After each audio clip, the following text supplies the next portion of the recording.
welcome to the Let's Think About It podcast, where we embark on a journey of thoughtfulness and personal growth. I'm your host, Coach Mo, and I'm here to guide you through thought-provoking discussions that will inspire you to unlock your full potential. In each episode, we'll explore a wide range of topics from self-discovery and mindfulness to goal setting and achieving success. Together, we'll challenge conventional thinking and dive deep into the realms of possibility. Whether you're looking to find clarity in your personal or professional life or seeking strategies to overcome obstacles, this podcast is your go-to source for insightful conversations and practical advice. So find a comfortable spot, chill, and let's embark on this journey of self-improvement together. Remember, the power of transformation lies within you, and together we'll uncover the tools and insights you need to make it happen. So let's dive in.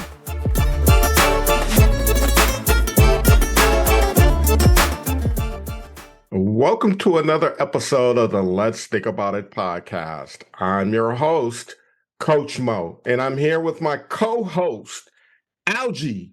Mo. What's up, brother? What's up, Coach Mo? Just thank you, brother, for another fantastic opportunity to be with you as your co-host. I'm just so excited about this topic we got to talk about tonight. I think the leaders out there aren't ready for this. It's a topic that every leader needs to really explore the depths of it. And Coach Mo, take us through that. Man, you see my banner now. I got the swag up there, right? Everything is tied to swag, self-awareness, why power, aligned action, and grit.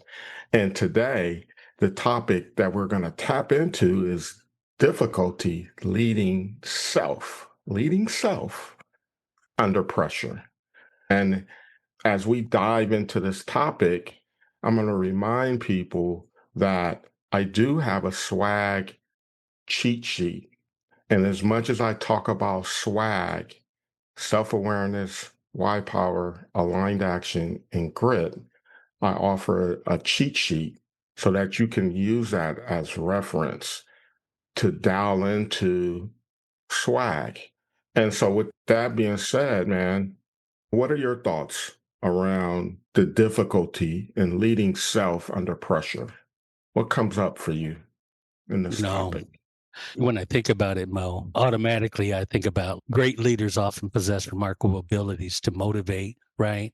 To inspire and to guide people, right? Through some horrific storms, right? As we talk about Martin Luther King, Gandhi, et cetera, et cetera. But yet most of those leaders silently struggle to lead themselves when pressure is on, right? I'm not suggesting Nelson Mandela or anything like that. What I'm trying to say is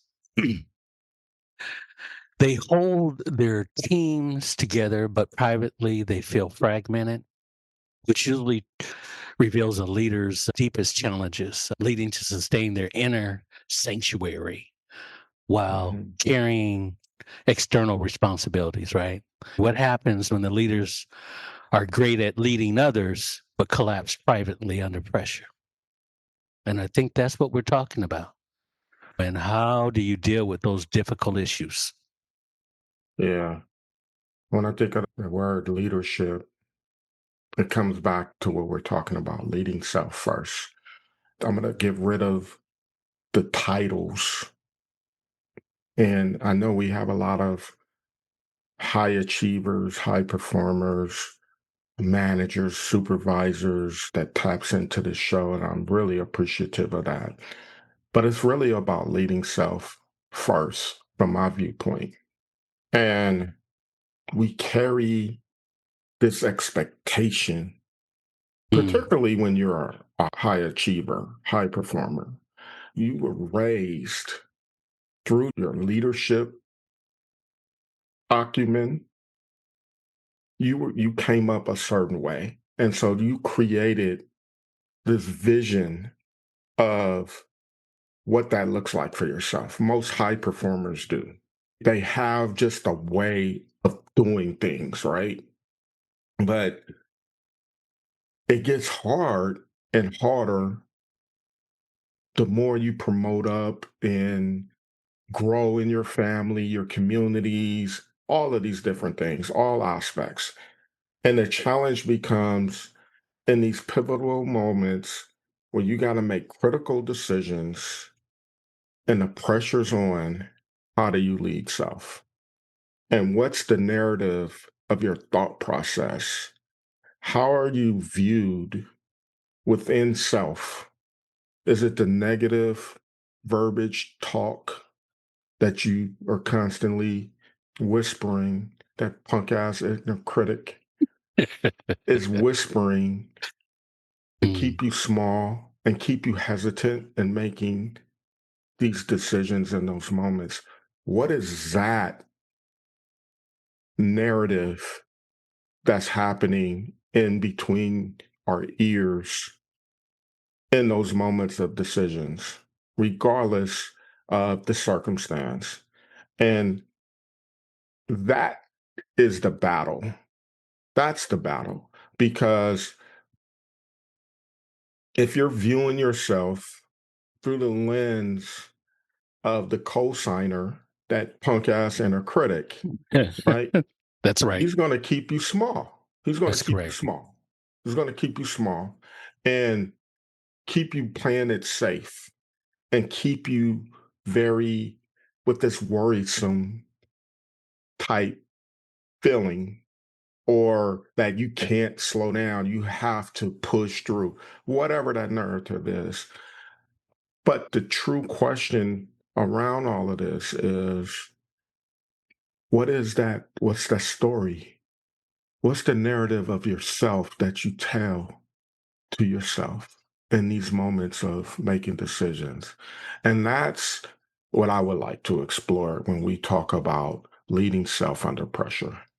Because, well, mastering self under pressure requires some deep emotional, mental, and spiritual discipline, right? So leaders need to stay centered while they continue to inspire others, right? If you're not centered, we talked last week about learning to just pause. Yeah, And as we say sometimes, that pause could be the difference between you check yourself before you wreck yourself. absolutely. But Algie, tell me this though, bro. Like, through your experience, and let's call it what it is, shit's hitting the fan, things is going haywire. You got to make decisions like right now. How do you remember to pause in those moments? How do you lead yourself in those moments? What do you do personally? Well, before I went into the arena, I would always understand that my energy has meaning and that my energy that I'm projecting speaks for itself too.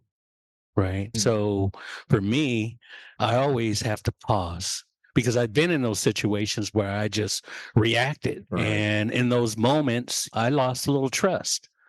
Mm. And some of my coworkers, I was under a lot of pressure and I didn't know how to check that. Right. And so going through those experiences, I've learned that my first reaction has become my habit. Right. Before I become that silly rabbit. And so I pause before I react. It gives me time to think. It gives me time to analyze where energy level I am. What kind of message do I want to deliver? Right. What kind of impact am I going to make in Right. this time, in this crisis? Will I be somebody that can be trusted and relied on? And that's what that pause does for me. And it's a natural thing for me now. Yeah, that's powerful. What's the difference from an internal state for you? Like when you naturally just react versus when you had the opportunity to pause and take a step back? How is it different between the two? When you're under pressure, Mo, and you let's call it what it is. It's called stress. And I Okay. don't care who you are as a human being. When you're under stress, you're not at your best. And so that pause allows me to react more in a level 3 versus a level 1 or 2, as we call catabolic versus anabolic energy. Right. And I realize that if I'm at a level 1 or 2 and or just say negative energy, right? That's Right. the message I'm really communicating with. And I can't expect something positive to come out of something negative. Can I share my experience on that? Thank you. Yes, sir. I think for me, you're right. Stress is stress. Things happen. Everybody gets triggered. No one's immune to being triggered. And what I've learned about myself over the years and was that it's okay to be pissed off. It's just what I've learned is not to stay in that state for too long. And I acknowledge that for myself. I'm triggered, pissed off right now. I just need a moment to be pissed off. And I give myself permission to be pissed off in that moment. And when you talk about this catabolic energy, that levels 1 and 2, level 1 is the victim state, and level 2 is the conflict state, right? Mm. And it just depends on how that energy shows up. Whereas the level 1 is more being a victim, why me? Why me? Why does this keep happening to me? Carrying guilt. Level 2 is more so on the blaming side. It's your fault that this keeps happening, That's right. right? But between the two or both of them, it brings your energy down. It's really draining. Depending on the intensity of the trigger in which you're experiencing in that moment, really helps define how that catabolic energy is going to show up for you. That's Okay. correct. And with me, I'm triggered in different ways. When it comes to this technology, my computer's running slow, man, I'm pissed off. We all go through the buffering. Why is the computer slow? Why the internet ain't? We go through that, right? And That's right. sometimes it just triggers me when I'm in the middle of trying to get some high impact work done and I'm going through that. So in that moment, this is an example of how I'm triggered. And I'm pissed off, right? And then I go to that level 1 is like, why is this happening? Why are you limiting me right now? I got to get this done. I got to get this stuff done. But then this is the part of what we're talking about of leading self under pressure because I'm a high achiever and I'm trying to pump out some work as quickly as I can. And I'm getting the buffering on my internet for whatever reason. And so in that moment, I'm pissed off. Level 1 and 2. Mhm. 1, 2, I'm pissed off. I'm angry. That's conflict. That's level 2. But then I dip to level 1. Why does this keep happening to me in the moment when I'm trying to pump out these results that I need to pump out right now? Why now? Why me? And simultaneously, while I'm going through that, I consciously say, get it all out, bro. If I could, sometimes I would throw the damn computer out the window. But I give myself that permission. It's okay, man. Be mad, be upset, be angry, but don't stay there. So I would go through that for maybe 5 Makes minutes. sense. And then I pause. What you said, then that kicks in for me. Okay, what do I have control over right now? And this is the whole swag piece. What do I have control over right now? We're not going to continue to blame ourselves. We're going to find an alternative approach. That's the self awareness piece. That's right. I can't stop now because there's a bigger job that needs to be complete. That's the why behind it, right? The aligned action in itself is, you know what, man, just calm down right now. You know what? That's right. Let's go jump on the Peloton for a minute, ride the bike while this buffering continues and it stops. So maybe if That's I right. ride the bike for 5 minutes and come back, the buffering will have stopped. That's an aligned action that I take. Or let me take my ass outside real quick and go for a walk, take the dog That's right. out, get some air really quick. That's that's the aligned action piece. And then the grit is what? Nah, man. we're gonna figure this shit out. We're gonna figure this out. We're not gonna quit on this. We're not just gonna continue to pout and be upset. And you know what happens though? Get your swag. I get my swag back. I'm back on the grid, and Mm. then things start working out. That's what I mean by the swag framework. But more importantly, that's an effective way of leading yourself under pressure. Because for me, I gave myself permission to be upset in that moment. But also said, don't stay there. Don't stay there. But I think that's really critical in this conversation because some people don't know what they don't know. And it's their habit to just be angry That's and have correct. grudges. You know what I mean? Well, more than know what you mean, Mo, and I'm going to give you an example of that. And that's beautiful that, like you said, you could be angry for a moment, right? And then let that go, right? But what happens when you're on the call center, right? And you're on the floor, right? And there's questions everywhere as they say, "Hey, I got a quick question," knowing there's no such Mhm. thing, right? And so you're on stage. You can't get angry. You can't get upset. So how do you resolve it? And for me, I resolved it by uh, understanding those levels of energy, although I didn't know it quite as much as I do now as I did back then. But I would have understand that there are certain employees that are positive and there are certain negative people that just draw all the energy out of you. Right. So I would consciously throughout the call center have what I call gas stations. These are my filling stations because hey, these quick questions, taking soup calls, you're on the floor trying to perform and you're going over here to answer that question. Sometimes you don't have time to pause Right.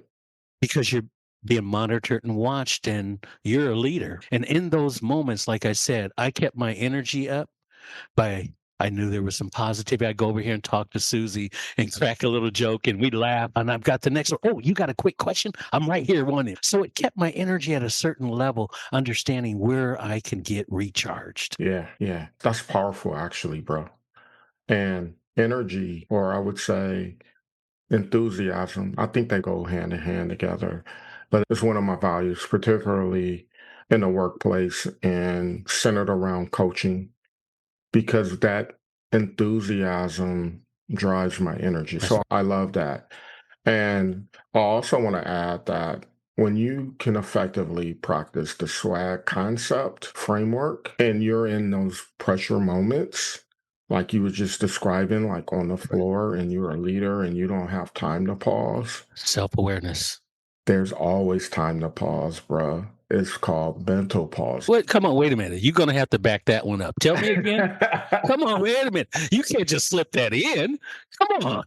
You got to go a little deeper. I got the word enthusiasm, but you're going to have to go a little deeper on this one. Bro, mental pauses. So you got to get the reps in first. You got to get the reps in on the swag concept for yourself. Not necessarily saying to the audience you need to go memorize swag and things like that, but you got to create a better habits in managing those pauses for yourself. Right. Okay. Learning how to, when things hit the fan, learning how to just pause for a minute, take some deep breaths, reflect, visualize what that next move is going to be for you, and then move forward. And what I meant by when things are hitting the fan, to be able to get a mental pause in, that's because you've generated a habit of consistently pausing throughout the day, Right. That's right. reflecting.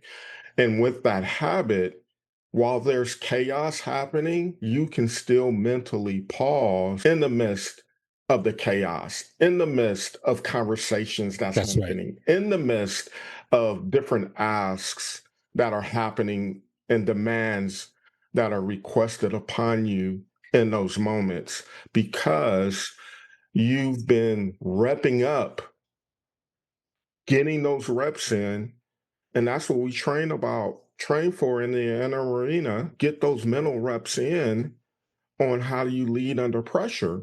And so when you generate the habit, and I was just telling somebody this, man, I was just telling somebody this, and it was one of my clients, and we were talking about, and I think we talked a little bit about this, and algae, the gratitude thoughts. Right. With the gratitude thoughts, that really starts to help create abundance in the mindset. That's correct. And it does take a little work to remember the gratitude thoughts, but it's easiest to do nothing. It's easiest for the mindset to get negativity and all of that. But what really starts to help is if you, I think I was telling the client, if you can do gratitude thoughts every time you go into the bathroom, every time you go into the kitchen, right? And people heard me say this before, but I'm going to reiterate it because it's so powerful and it's so simple, but we forget it. We forget to do it. And the rep is every time you go into the bathroom, have a gratitude thought. Let's say you go to the bathroom 5 times a day. It takes 1 second to have a gratitude thought. Okay. So that's 5 times going to the restroom in a day. That's 5 seconds of gratitude thought. Let's just be on the easygoing side and say we do it 5 days out of the week. That's 25 gratitude thoughts in a week's time that covers about 25 seconds. How many hours is in a week, man? That is Coach Mo. I How, think how you many hours is in a week, bro? 24 times 7, 168 hours in a week. And I'm telling my client, can you commit to 25 seconds in a week to have a gratitude thought? And then I said, do that for a month. That's the bare minimum.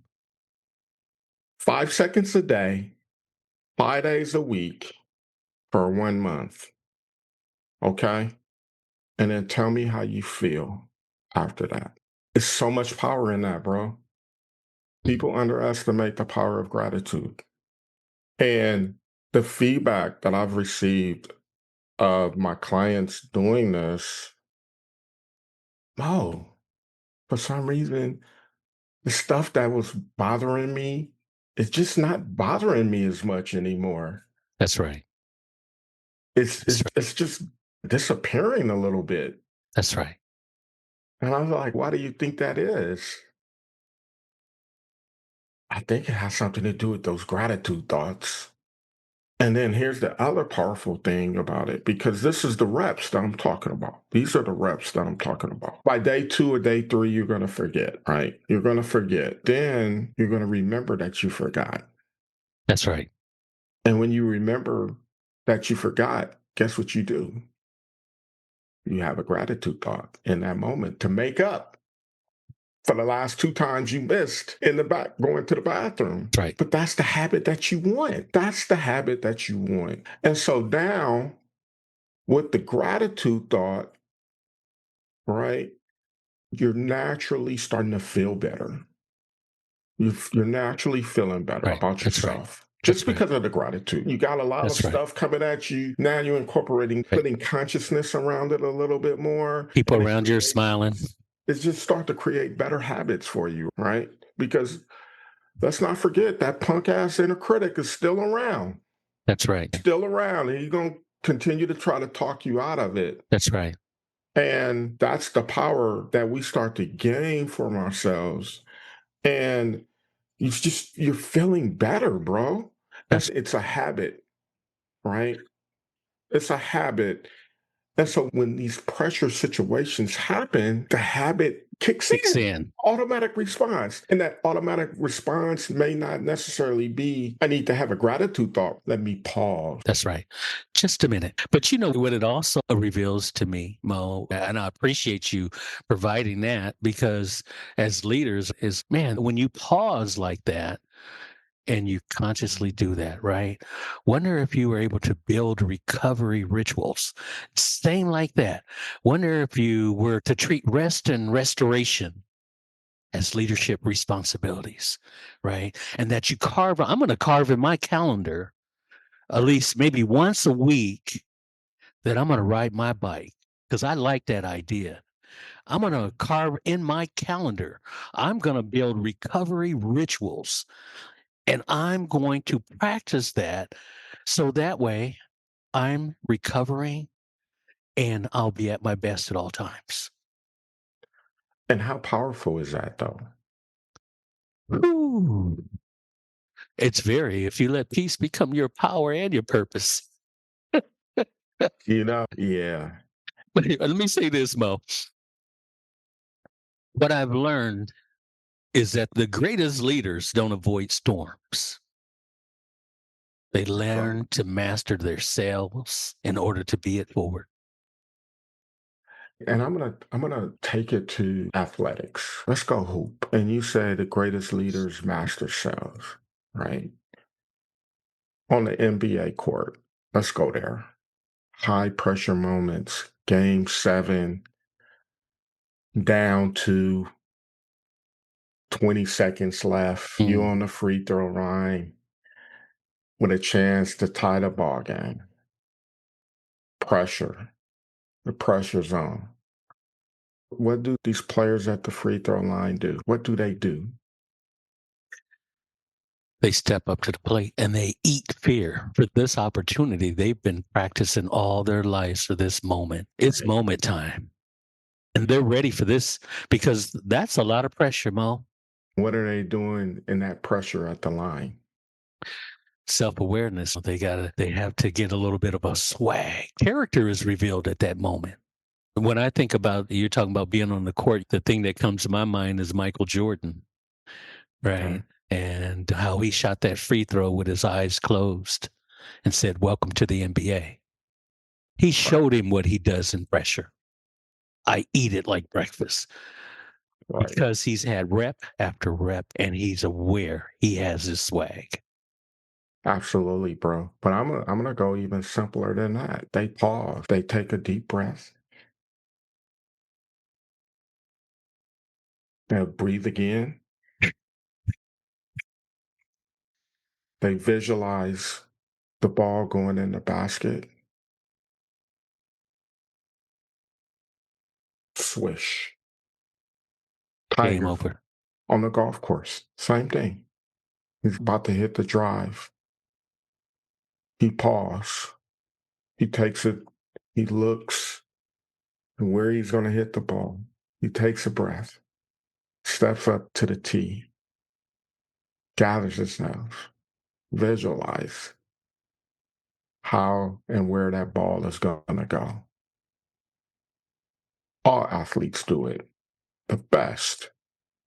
So if they do it and you're an exceptional leader, why don't you do it for yourself? That's what I'm saying. Your pressure moments may not be on the basketball court, but it's on the call center floor. Those are pressure moments. You're an exceptional leader. Where's your pause? That's right. Because that's what the greats do. So it doesn't matter where you are. What matters is who you are. It's not biological, it's geographical. That's right. And that's what great leaders do. They prepare for those moments, Mo. They have their swag and that grit that keeps them going. But you're right. The first part of that is always that. Breathe. Breathe. When you're nervous, when you're afraid, breathe. Calm down. Take a deep breath. Take a deep breath. You're going to do this. You're going to be all right. You're going to Yes. make it. When fear, anxiety, all of that's around, pause. Take a deep breath. Take a deep breath. You got this. That's You right. got this. That's right. You got this. And when you are able to consistently do that, that's swag all day, every day, all day, every day. And that's what it's about, and learning how you lead yourself. And everybody's different. And maybe, that calmness and teaching you that for yourself, it's going for walks. Maybe it's listening to music, other podcasts, audio books, going for a drive. But you have to discover that for yourself. And when you discover that for yourself and it makes you feel good, swag is present. And then you have to learn how do you do more of it and make that the habit. And when you learn to do that, you become a very powerful individual That is correct. and the best leader of self possible. And that's just a great place to be.